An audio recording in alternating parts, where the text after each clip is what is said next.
Halo, halo, dzień dobry Państwu, ja nazywam się Rio i witam wszystkich w kolejnym odcinku z gry Train Sim World 5. Kiedyś obiecałem, że jak znajdę fajną modyfikację do gry, to ją Wam pokażę. Kilka dni temu znalazłem właśnie taką.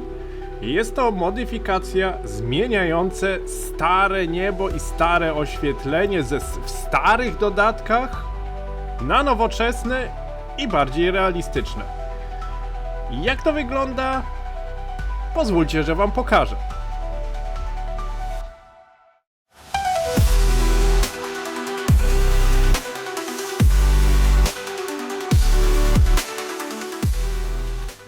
Ile razy się zastanawialiśmy, kiedy Dovetail Games poprawi stare mapy na standardy gry Train Sim World 3. Ile z nas chciało, żeby po prostu stare mapy wyglądały tak samo fajnie, nowocześnie, z tym bardziej realistycznym oświetleniem, z tym bardziej realistycznym niebem, chmury lepiej wyglądają, mgła wolumetryczna. Bardzo dużo z nas chciało właśnie, żeby tak oto wyglądała cała gra. Zastanawiacie się pewnie, na jakiej linii kolejowej jestem. Nie jestem na żadnej nowej linii kolejowej, tylko stoję w Finnentropie na linii kolejowej Ruhr-Sieg Nord.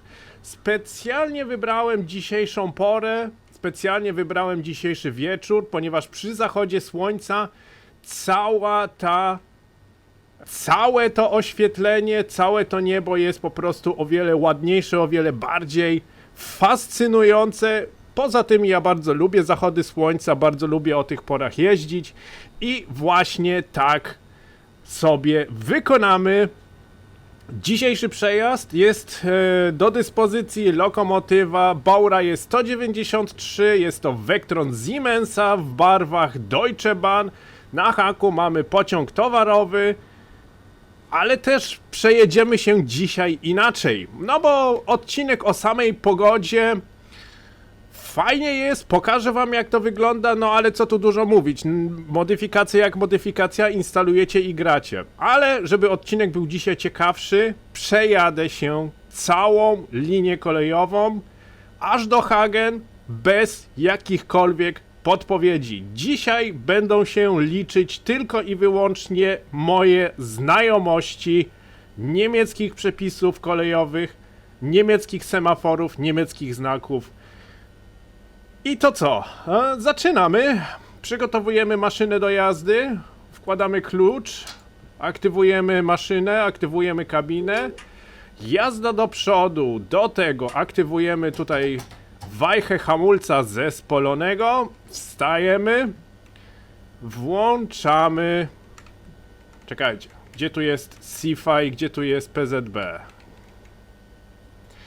CFI, PZB, LZB. Od razu wyłączamy wszystko, żeby nie było. Teraz tak, PZB w ustawieniach 70 jest jak najbardziej poprawne. Do tego mógłbym sobie zasadniczo włączyć tempomat i tak sobie to zrobię. W tej lokomotywie AFB włącza się tutaj klawiszem 9. Mamy tutaj taki znaczek prędkościomierza i właśnie tym klawiszem tutaj aktywujemy tempomat. Ja ten tempomat ustawię już na 40 na godzinę ze względu na restrykcyjny monitoring. Potwierdzamy prędkość, żeby po prostu była prędkość zatwierdzona. Teraz ustawiamy światła z przodu. 3 białe w pozycji niezbyt jasnej, żebyśmy nie oślepiali nadjeżdżających pociągów. Włączymy sobie jeszcze podświetlenie tutaj pulpitu, ze względu na to, że po drodze będziemy mieli kilka tuneli. I żebyśmy po prostu widzieli, co się tutaj na tych zegarach dzieje i w razie czego, w jakiej pozycji są przełączniki, włączymy sobie światła z przodu. Dobra, hamulec mogę kompletnie już wyluzować, ze względu na to, że mam włączone AFB, a tempomat ma wbudowaną funkcję zabezpieczenia przed staczaniem się składu. Dzięki temu mój pociąg się nie stoczy. Wyjazd mamy podany. czyli mogę pomału zadać moc i ruszamy.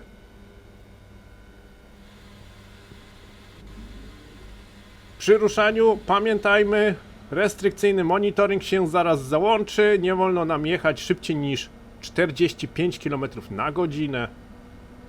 O, właśnie piszę tutaj V-Überwachung, czyli prędkość monitorowana 45 km na godzinę. Ta 70 tutaj będzie mrugać. W niektórych lokomotywach monitoring restrykcyjny charakteryzuje się tym, że mruga 70 i 85 na zmianę. Tu w Vectronie akurat jest tak, że tylko 70 mruga, ale pod spodem jest napisane, do jakiej prędkości jest monitorowany cały skład. Muszę pamiętać dzisiaj o tym, żeby kasować czuwak, ze względu na to, że normalnie z czuwakiem nie jeżdżę, ponieważ najczęściej łapię przez to nagłe hamowania, jeżeli bawię się kamerą zewnętrzną.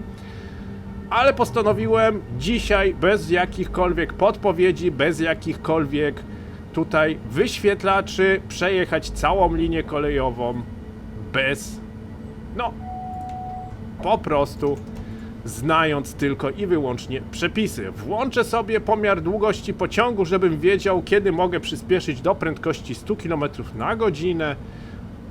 Ustawię sobie już na tą prędkość tempomat. Ale prędkość na tempomacie potwierdzę dopiero jak miniemy całym składem znak informujący o zwiększeniu prędkości maksymalnej. O!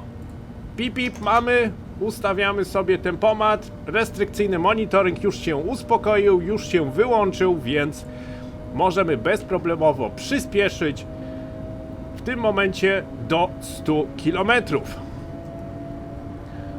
Jak już wspomniałem, ile osób oglądający ten filmik modliło się wręcz o to, żeby Dovetail Games nareszcie poprawił wygląd starych linii kolejowych.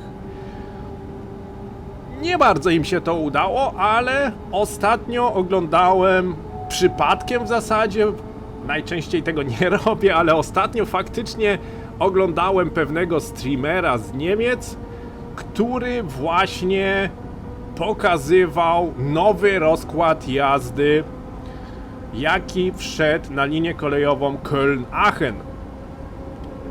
Zaciekawił mnie fakt, że jeżdżąc po linii kolejowej Köln-Aachen, jego linia kolejowa wyglądała naprawdę nowocześnie, tak jakby była w standardach gry Train Sim World 3, kiedy to właśnie cały ten system nieba, cały ten system oświetlenia zmienił się w tej grze. Okazało się, że jest pewna modyfikacja, która nazywa się TOD Sky Mod. Link do tej modyfikacji zapostuję wam w opisie filmiku i prawdopodobnie jeszcze w komentarzu, żeby był po prostu łatwiej i szybciej do znalezienia.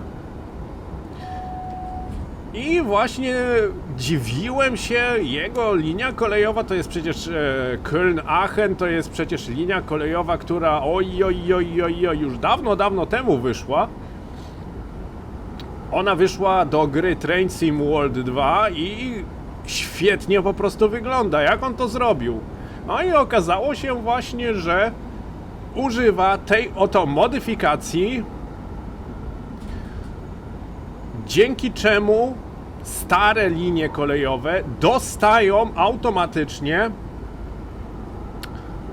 niebo i oświetlenie na poziomie Train Sim World 3. Ja w tym momencie jadę akurat niemiecką linię kolejową, ale wiem, że amerykańskie linie kolejowe dostają również to niebo. O, 70. Podhamujemy. Musimy teraz wyhamować do prędkości 70 km na godzinę. I to całkiem szybko.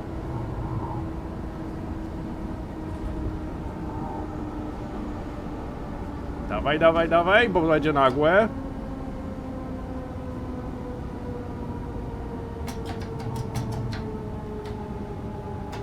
Dobra. Czego jeszcze sobie nie zrobiłem? Nie włączyłem sobie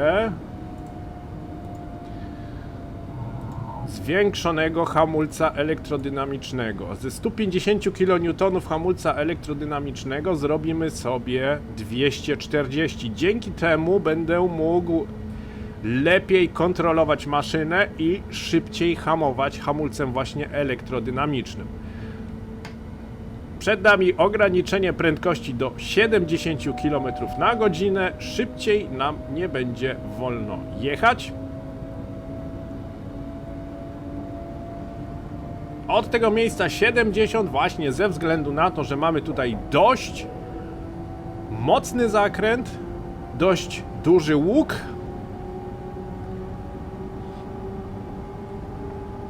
I z tego powodu nie wolno nam tutaj właśnie szybciej jechać. Linia kolejowa Ruhr-Sieg Nord jest moją ulubioną linią kolejową z całej gry. Obojętnie, czy tam wychodziło linia kolejowa w Austrii, czy tam teraz najnowsza ta linia kolejowa z Fuldy do Frankfurtu. Linia kolejowa Ruhr-Sieg Nord jest linią kolejową, która nie przebija żadnej innej linii kolejowej. Jest to po prostu linia kolejowa. Ja to też jestem takim trochę sentymentalnym człowiekiem.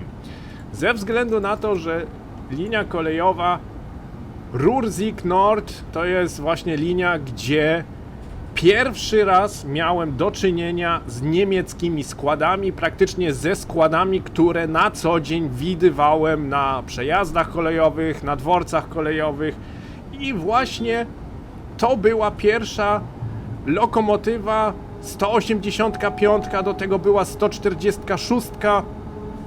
Pierwsze niemieckie lokomotywy. O! Mamy deszczyk. No, super się zapowiada. Mam włączoną pogodę dynamiczną, także możliwe, że pogoda będzie się tutaj naprawdę bardzo często i bardzo szybko zmieniać. Muszę włączyć sobie wycieraczki.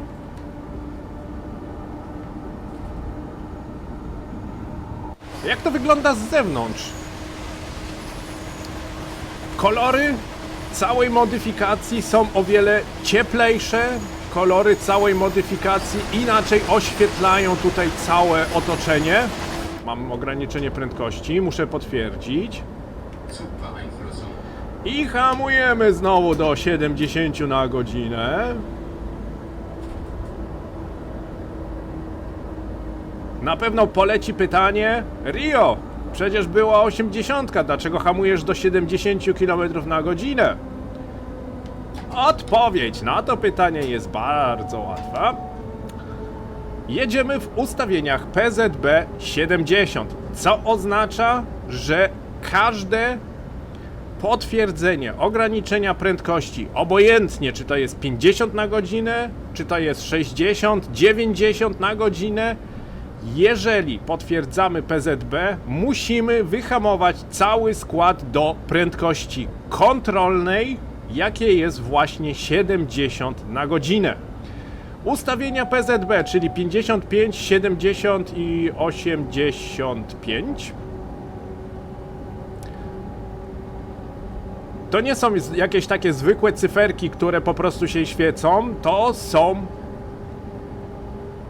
kontrolki mówiące właśnie o ograniczeniu prędkości kontrolnej. Nawet jeżeli byłoby tutaj ograniczenie prędkości do 90, musiałbym do 70 wyhamować. Mam na to kilka sekund, plus minus 20 sekund, dokładnie nie pamiętam, tam jest 21, 22, 23, 24, coś takiego to było. Cały filmik o systemie PZB mam już na swoim kanale. Zapraszam serdecznie do obejrzenia. Tam tłumaczę wszystkie możliwe schematy systemu PZB i tam właśnie na pewno dowiecie się więcej, ile czasu macie do wyhamowania. Jadę za szybko.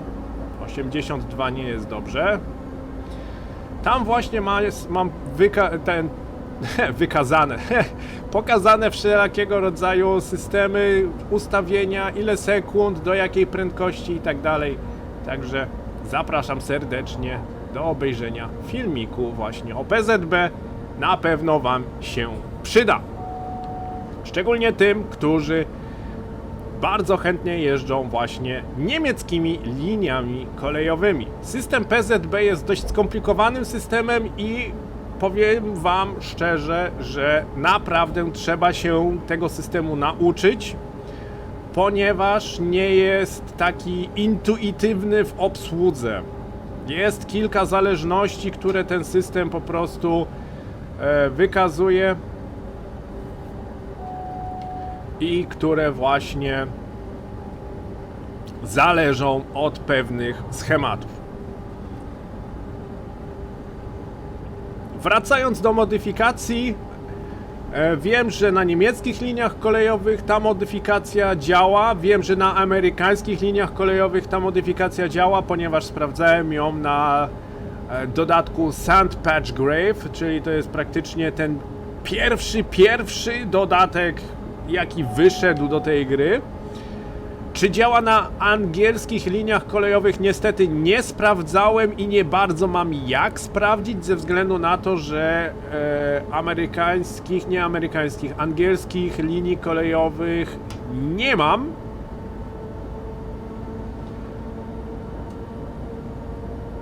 Na pewno znalazłbym jakąś taką z podstawki, no ale szczerze mówiąc nie zdążyłem zajrzeć na tą angielską linię kolejową, także jeżeli ktoś sobie zainstaluje ten dodatek, tą modyfikację, prosiłbym o komentarz, czy aby na pewno na angielskich liniach kolejowych również działa, czy jednak są pewnego rodzaju problemy. W opisie tej modyfikacji było napisane, że ponoć wszystkie mapy z gry Train Sim World 1 i Train Sim World 2 są na poziomie, optycznie oczywiście, są na poziomie gry Train Sim World 3, czyli po prostu po zmianie silnika graficznego, po ulepszeniu tego silnika graficznego. Co mogę potwierdzić? Jak widać, niebo jest o wiele bardziej zachmurzone, powiedziałbym, że chmury są o wiele ładniejsze, bardziej takie kształtowe. Do tego oświetlenie typowe, ciepłe oświetlenie z zachodu słońca, teraz jeszcze dodatkowo zaczął padać deszcz.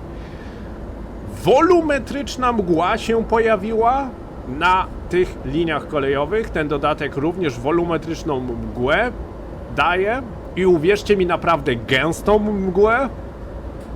Miałem tutaj podczas przejazdu testowego mglistą pogodę i powiem, że było naprawdę dość mało widać, albo tu gdzieś na bardzo krótką odległość, ale powiem, że na pewno nadaje sporego charakteru i na pewno nadaje bardzo dobrego klimatu. Taka oto pogoda.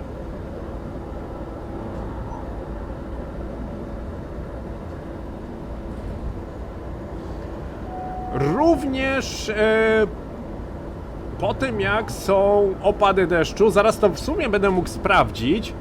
Mamy teraz opady deszczu i dworce kolejowe powinny być mokre, przez co odbicia w wodzie powinny również się pojawić. Nie pamiętam, czy to kiedyś było właśnie w Train Sim World 1 i Train Sim World 2, gdzie na mokrych peronach można było zobaczyć odbicie pociągu.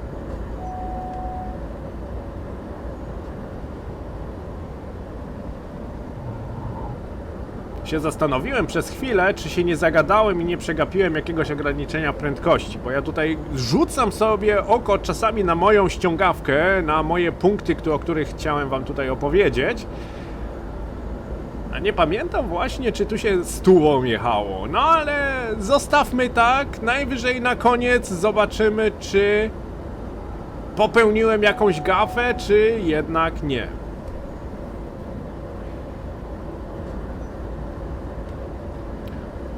Przed nami tarcza ostrzegawcza mrugająca na zielono. Na pewno mówi o zwolnieniu, na pewno mówi o zmniejszeniu dozwolonej prędkości, w tym przypadku do 100 km na godzinę, czyli jeszcze jedziemy w ograniczeniu. Oświetlenie z pociągów, teraz mi się tak skojarzyło, oświetlenie z pociągów nadjeżdżających z przeciwka również jest zmienione. Te reflektory są o wiele bardziej wyraźniejsze i te reflektory o wiele większą powierzchnię oświetlają. Nie tylko pociągów z naprzeciwka, również nasze reflektory są o wiele bardziej wydajniejsze. Nie ma tego, że mamy lokomotywę i ta lokomotywa nagle nie świeci przed nami tak jak powinna. Od tego semafora 100 km na godzinę. Semafor wjazdowy.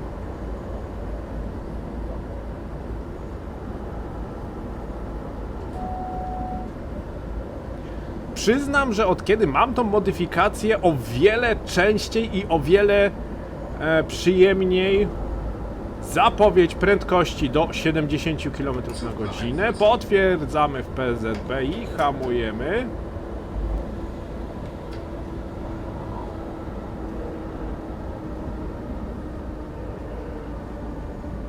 Do 70. Koniecznie do 70. Mamy mokry peron? Chyba jeszcze nie. Nie, ten peron nie jest jeszcze mokry. Ok. Opady deszczu są po prostu za słabe.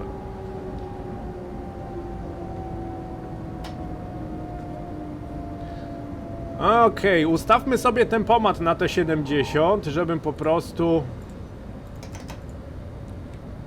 nie rozpędzał się niepotrzebnie za szybko. Tutaj będzie po prostu dużo ograniczeń ze względu właśnie na zakręty, ze względu właśnie na dość trudny teren. No ale właśnie ta linia kolejowa się tym charakteryzuje, że można na niej bardzo dobrze nauczyć się obsługi systemu PZB. To jest właśnie linia kolejowa, na której uczyłem się nie tylko obsługi lokomotyw, ale także całego systemu PZB. Cały system PZB tutaj można bardzo dobrze wykorzystać. Jest bardzo dużo ograniczeń prędkości, bardzo dużo zapowiedzi tych ograniczeń prędkości. Od tego miejsca wolno nam jechać 90 km na godzinę. Mogę sobie już w zasadzie tempomat na te 90 ustawić, ale jeszcze nie potwierdzę. Poczekam, aż pociąg odliczy metry do końca.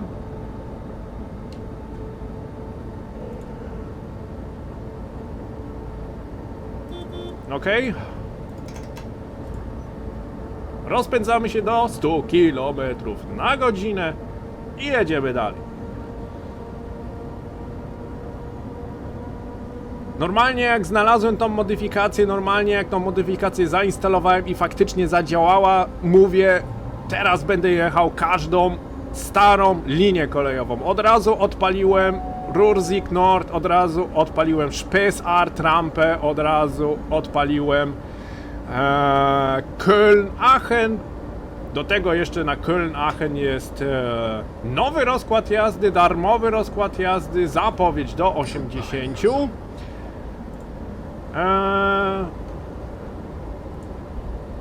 Wyhamuję sobie tutaj tempomatem.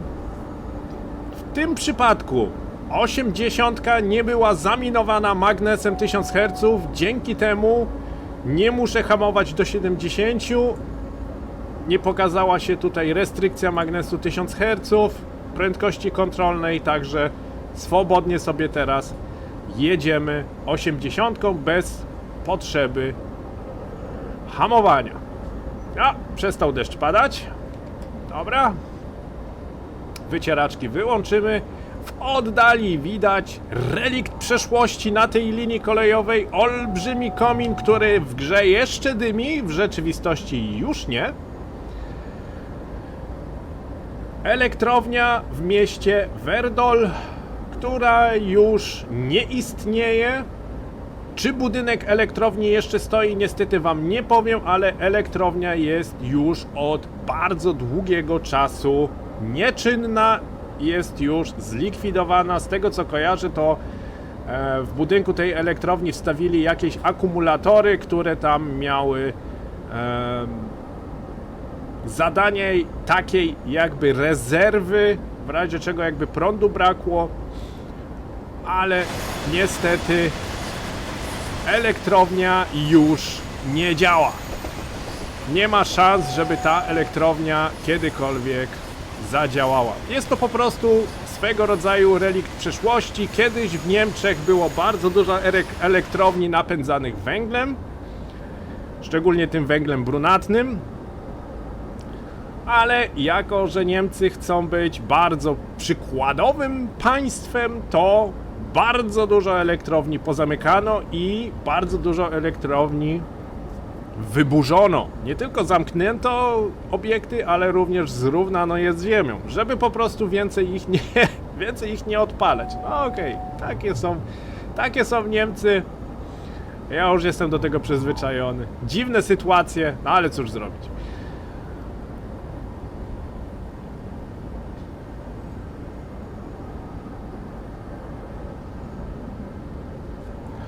Wypatruję tutaj ograniczeń prędkości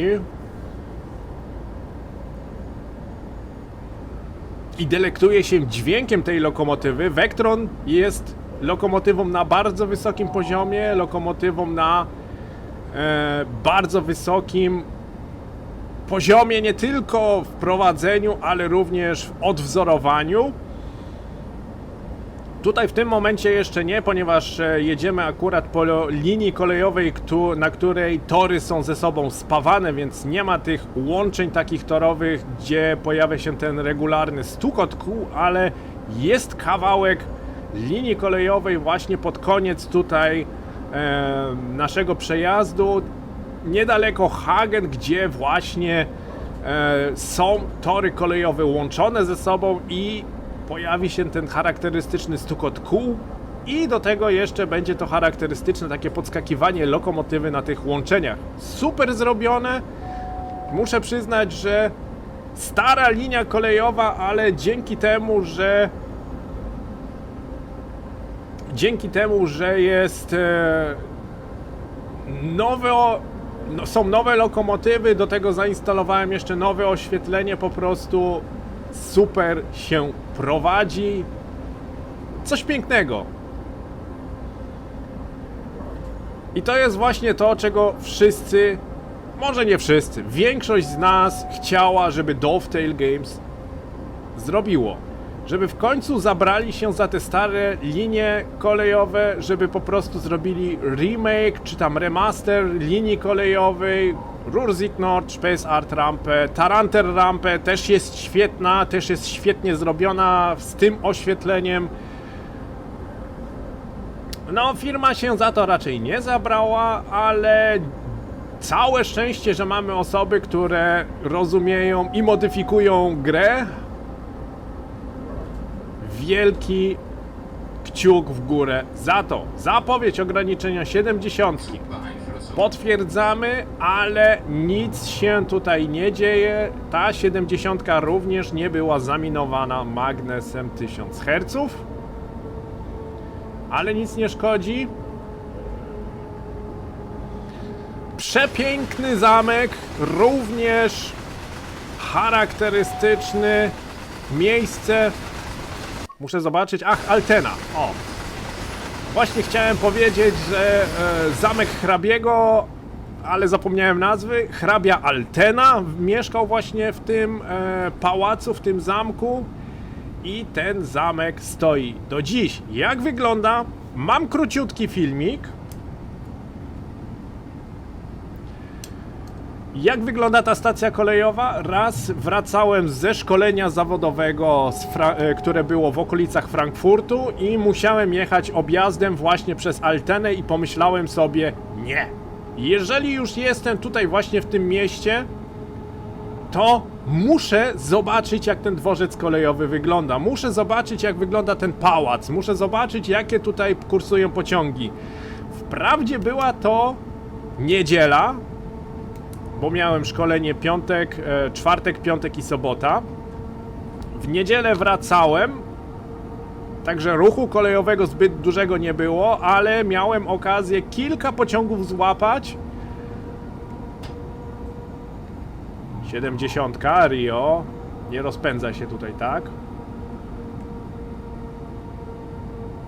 Miałem okazję kilka pociągów złapać i postanowiłem właśnie nagrać jeszcze telefonem, moim starym telefonem, który miał nie najlepszą kamerę, po prostu kilka przejazdów. Jak to wygląda?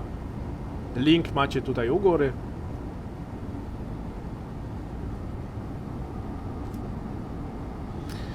A my od tego miejsca jedziemy, to znaczy jedziemy. Wolno nam jechać 80.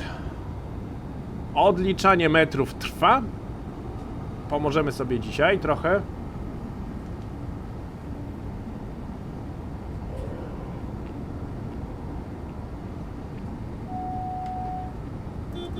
Czuwak i potwierdzenie. Oczywiście tutaj nie wiem dlaczego, ale w tej lokomotywie wbudowali sygnał pomiaru pociągu, taki podwójny klakson. W rzeczywistości ten dźwięk trochę inaczej brzmi. To jest takie naprawdę bardzo charakterystyczne. Ten dźwięk nawet nazywa się Roadrunner, czyli struś pędzi wiatr, ponieważ właśnie wykonuje takie mip mip. Czemu tego nie odwzorowali, czemu tego tutaj nie zrobili, nie wiem. Może Siemens nie zezwolił na to, albo po prostu, no na pewno coś prawnie nie poszło, bo jakby mogli, to by to odwzorowali. Wiem, że w grze Train Simulator Classic ta lokomotywa ma całkiem inny dźwięk, bardziej oryginalny dźwięk właśnie pomiaru długości pociągu, tego takiego charakterystycznego Roadrunner.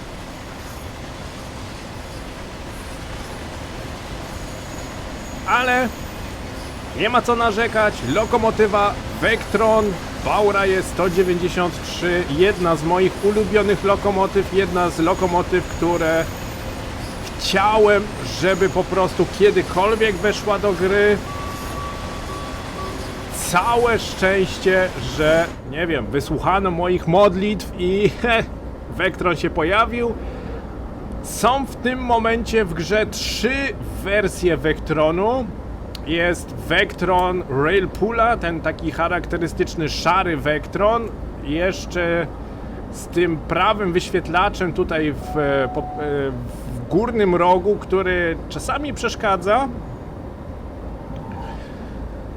Do tego mamy Vectrona Flixtrain i do tego mamy Vectrona w kolorach Deutsche Bahn.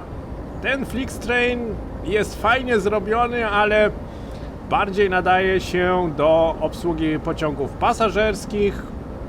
Flixtrain jest takim naprawdę typowym pociągiem pasażerskim. Deutsche Bahn,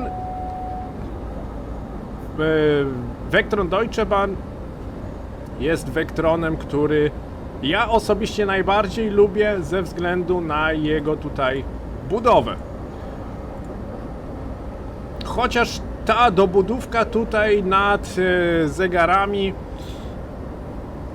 nie bardzo, czekajcie, nie tu, pomiar długości pociągu ze względu na 100 km na godzinę, ustawimy sobie tempomat, potwierdzimy czuwak, poczekamy aż pociąg odmierzy całą długość. Ok, potwierdzamy i rozpędzamy się do 100. Co chciałem powiedzieć, są 3 wersje Vectrona i 3 wersje Vectrona inaczej wyglądają w kabinie. Niby lokomotywa z zewnątrz jest ta sama, ale wszystkie 3 wersje Vectrona wyglądają całkiem inaczej. Przyznam, że wersja Deutsche Bahn mi się tutaj najbardziej podoba, choćby dlatego, że ten wyświetlacz z funkcją obserwacji silników trakcyjnych nie jest po lewej stronie, tylko po prawej i wszystkie te guziki tutaj, tempomat, ustawienia, to jest wszystko tutaj bardziej pod ręką.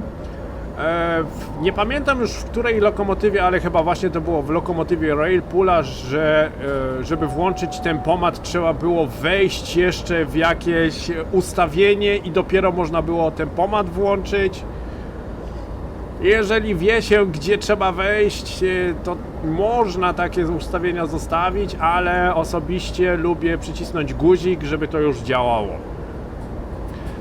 Do tego wersja Deutsche Bahn, jak już wspomniałem, ma tą taką przybudówkę i zdaje mi się, że to chyba jest austriackie radio, gdzie to właśnie dzięki temu radiu można komunikować się w austriackim systemie właśnie radiowym. W Niemczech jest normalnie tutaj GSMR, a w Austrii jest jeszcze tutaj co innego. Ta dobudówka jest tylko i wyłącznie właśnie w lokomotywie Deutsche Bahn. Flixtrain tej dobudówki już nie ma, są za to wyświetlacze innego koloru, są takie bardziej biało-szare, ale również ma tutaj kilka przydatnych skrótów na całym wyświetlaczu. Lokomotywa Railpoola jest lokomotywą, która ma najwięcej malowań, również malowania PKP Cargo. No ale jest według mnie troszeczkę najbardziej głupio zrobiona. Trzeba tutaj przełączać prędkościomierz, ponieważ prędkościomierz jest po prawej stronie, po środku jest jeszcze jakiś inny wyświetlacz i właśnie wykaz silników trakcyjnych jest tutaj po lewej stronie, a rozkład jazdy jest na monitorze, który jest tutaj w prawym górnym rogu, który ja osobiście go zawsze wyłączam, zapowiedź 90. Ja osobiście go wyłączam, ponieważ rozkładu jazdy tutaj w tej grze i tak nie ma. No ale każdy jeździ maszynami jak woli, nie? Co do modyfikacji, jeszcze mi się coś przypomniało. Oczywiście modyfikacja jest nieoryginalną zmianą w grze i również ta modyfikacja ma pewnego rodzaju wadę. A dokładniej mówiąc, ta modyfikacja nie radzi sobie z oświetleniami peronów w nocy. Co za tym idzie? W nocy wszystkie perony są ciemne. Nie mam pojęcia dlaczego, nie mam właśnie pojęcia dlaczego z taką drobnostką sobie ta modyfikacja nie radzi. Ale myślę, że i tak jest, modyfikacja jest warta zainstalowania. My i tak większość przejazdów robimy za dnia, a nie robimy w nocy. Od tego miejsca 100. Chyba że ktoś jest naprawdę zapalonym maszynistą, który wykonuje wszystkie możliwe przejazdy pasażerskie i zatrzymuje się na każdej stacji, no to w nocy na pewno będzie miał problem, ponieważ wszystkie stacje w liniach kolejowych z Trainsim-World 1 i 2 będą ciemne. Ach, bywa, nic na to nie poradzę. Każda modyfikacja ma swoje wady i zalety, ale i tak uważam, że to jest naprawdę drobnostka. Akurat z tym można jeszcze żyć, z tym można jeszcze grać. Także nie zdziwcie się, jeżeli zainstalujecie sobie tą modyfikację, że dworce kolejowe w nocy będą ciemne. Nie będą oświetlone. Trudno. Wypogodziło się, widzę. I tym samym zmieniła się troszeczkę linia kolejowa, wygląd linii kolejowej i klimat.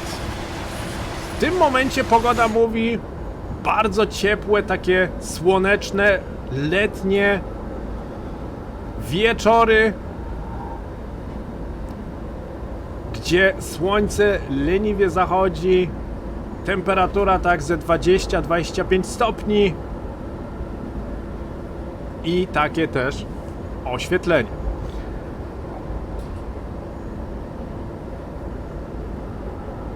Także chętnych do zainstalowania modyfikacji zapraszam do komentowania, jak wam się ta modyfikacja podoba.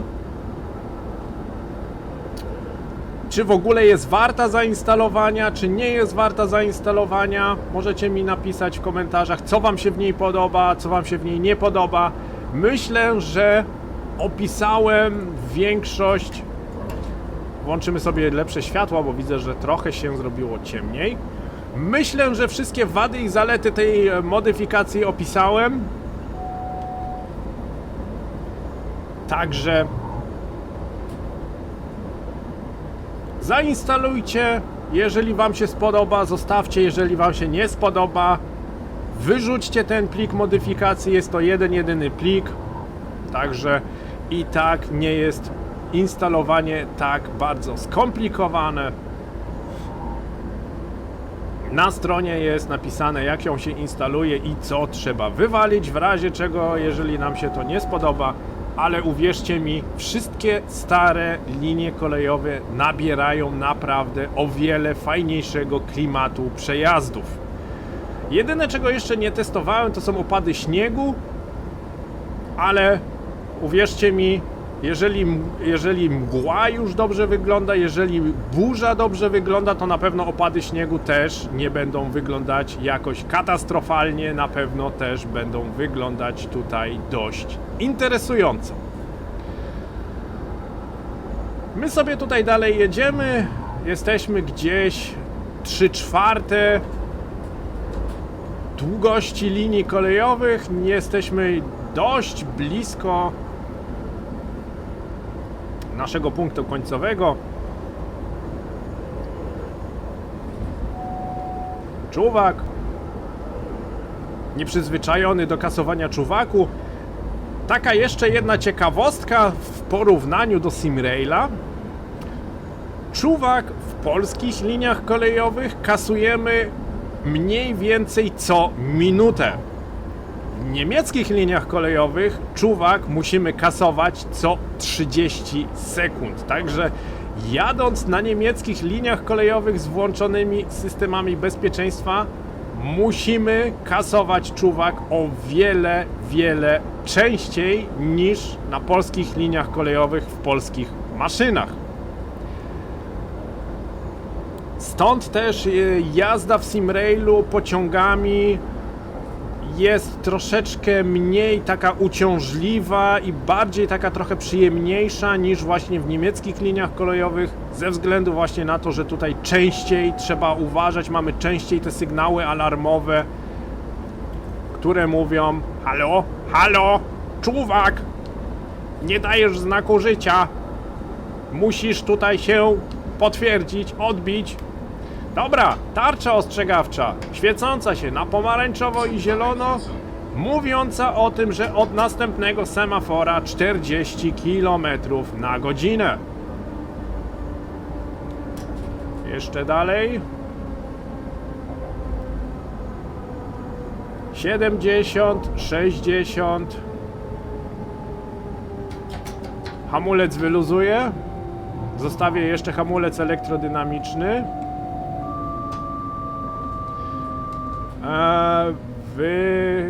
Wyhamujemy tutaj. O, właśnie, tempomat ustawię już na 40 km na godzinę. Nie to, potwierdzę. Nie ta wajcha. Nie chciałem pomiaru długości pociągów, chciałem po prostu tempomat zatwierdzić, ale nic nie szkodzi, zaraz będziemy mieli mip mip. A nie, tutaj jest bzyk bzyk, czy jakoś inaczej.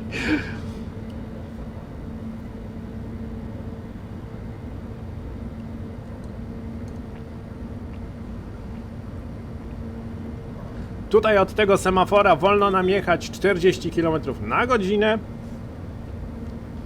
I tutaj pomału będą pojawiać się właśnie torowiska łączone, nie torowiska spawane tak jak jest tutaj. Także niedługo będziemy mieli charakterystyczny, regularny stukot kół właśnie tej oto lokomotywy. Stukot kół, jak już wspominałem, dla mnie jest nieodzownym, charakterystycznym symbolem kolejnictwa. Dla mnie stukot kół kojarzy się właśnie z dzieciństwem, jak się podróżowało w starych wagonach. Ja najczęściej jeszcze prosiłem rodziców, żebyśmy w wagonie jakimś usiedli najlepiej najbliżej kół, żeby po prostu ten sygnał było, to stukanie kół było o wiele lepiej słyszalne. Lubię fakt, że na zwrotnicach jest już wbudowany ten charakterystyczny dźwięk. Tą tarczę ostrzegawczą również należy potwierdzić. Jest to tarcza ostrzegawcza mówiąca o tym, że od następnego semafora również 40 km na godzinę obowiązuje. Bardzo cieszę się, że właśnie te nowe lokomotywy, które niedawno do gry weszły, mają już zainstalowane to ulepszenie zawieszenia, dzięki czemu na rozjazdach również podskakują te lokomotywy i słychać ten charakterystyczny stukot. Kiedyś tego nie było w ogóle. Train Sim World 1 i 2, no to ja już się i tak cieszyłem, jak już mogłem pociągi prowadzić, ale takich drobiazgów właśnie jak stukot kół, podskakiwanie pociągu, kiedyś tego nie było. I bardzo cieszę się, że zadbano właśnie o takie drobiazgi w tej grze.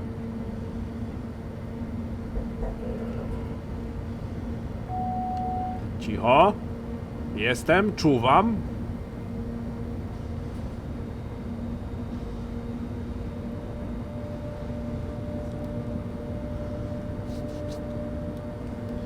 Tutaj akurat pociągami towarowymi skręcamy w lewo, tak jak teraz pojechaliśmy. Jeżeli jechalibyśmy tutaj pociągiem osobowym, to pojechalibyśmy tam na rozjeździe prosto.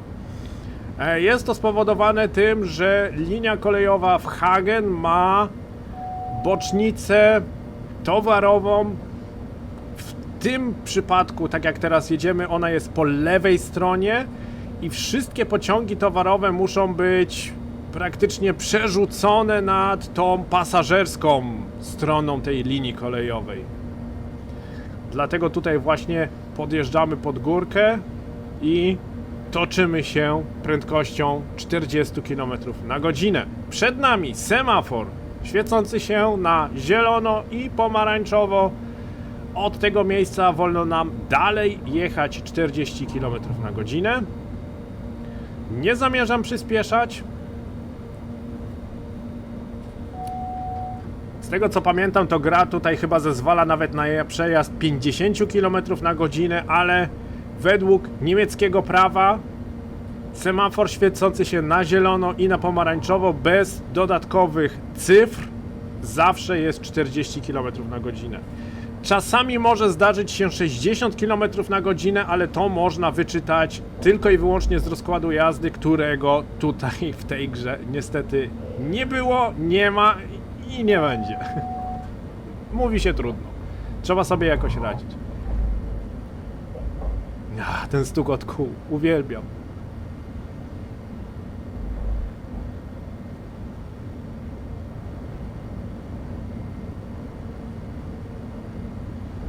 I podskakiwanie właśnie na rozjazdach. Stuku puku, jak to mówią na symulatory kolejowe. Można robić stuku puku. O!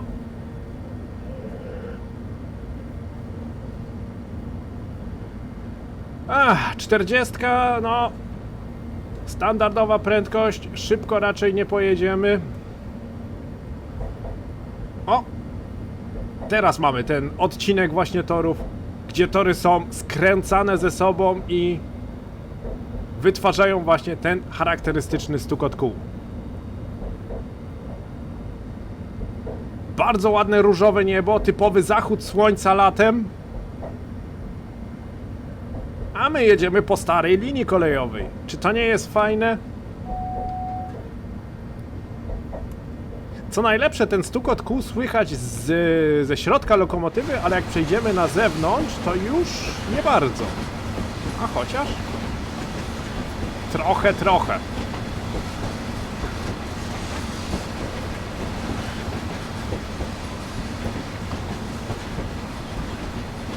Uwielbiam tą grę.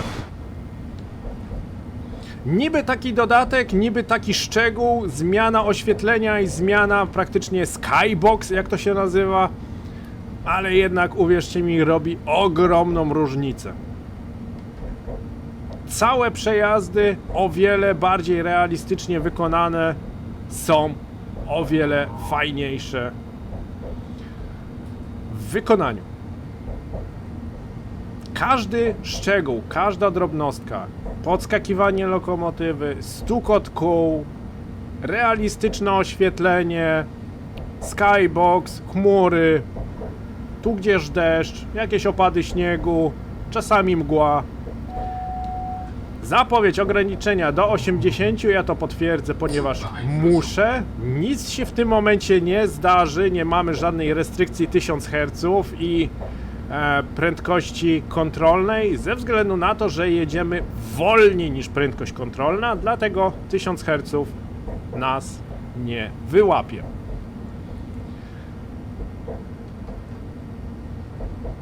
No, jestem ciekaw, ile błędów popełniłem, ile przekroczeń zrobiłem i jak to będzie wyglądać na koniec. Zwątpiłem w jednym miejscu, właśnie wtedy, co jechałem 100 na godzinę i się zagadałem i sobie pomyślałem, czy aby na pewno jadę przepisowo. Ale myślę, że jak dotąd nie przegapiłem żadnego ograniczenia prędkości i we wszystkich ograniczeniach prędkości zmieściłem się. Przed nami tarcza ostrzegawcza. Od tego miejsca wolno nam przede wszystkim jechać 80, ale tarcza ostrzegawcza świeci się na zielono i pomarańczowo. Potwierdzamy PZB. Od następnego semafora wolno nam dalej jechać 40 km na godzinę. Nie szybciej i nie wolniej. Czyli praktycznie znak mówiący o ograniczeniu prędkości do 80 został zniwelowany poprzez tarczę ostrzegawczą mówiącą: dalej jedziesz 40. Nie wolno ci jechać szybciej. Stuku puku.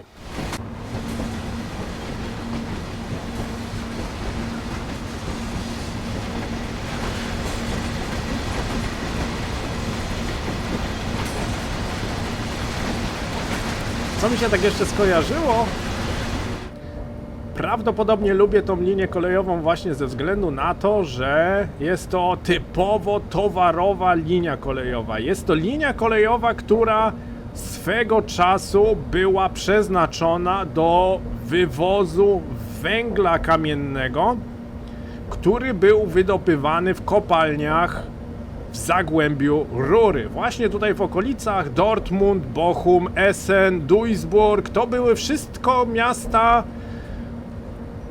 bazujące na wydobywaniu węgla. Było bardzo dużo górników, było bardzo dużo kopalni i ten węgiel trzeba było którędyś wywieźć na południe. I właśnie do tego celu zbudowano linię Ruhr-Sieg, czyli linia kolejowa Ruhrgebiet do Siegen. Stąd jej nazwa.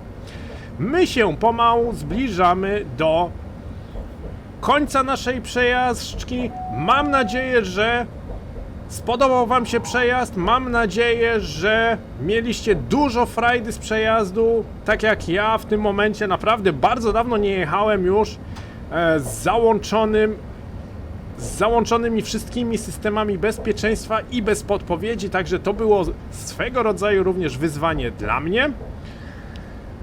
Jeżeli wam się ta modyfikacja spodobała, zainstalujcie sobie, uwierzcie mi, nie pożałujecie tego.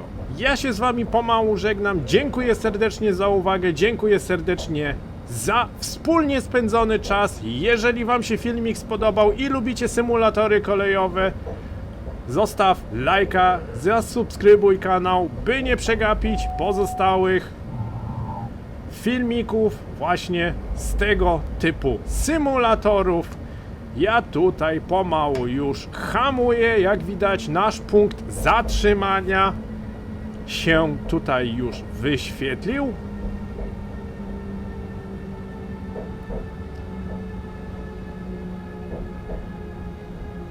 20 km, 25, ok. Do 20 km na godzinę powinniśmy zwolnić ze względu na to, że tutaj w każdej chwili może się pojawić magnes 500 Hz, który zabezpiecza czerwony semafor, który się znajduje przed nami.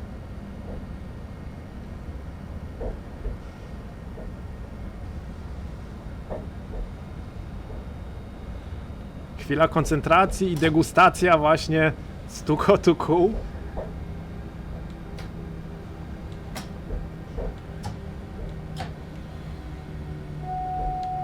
Czuwak.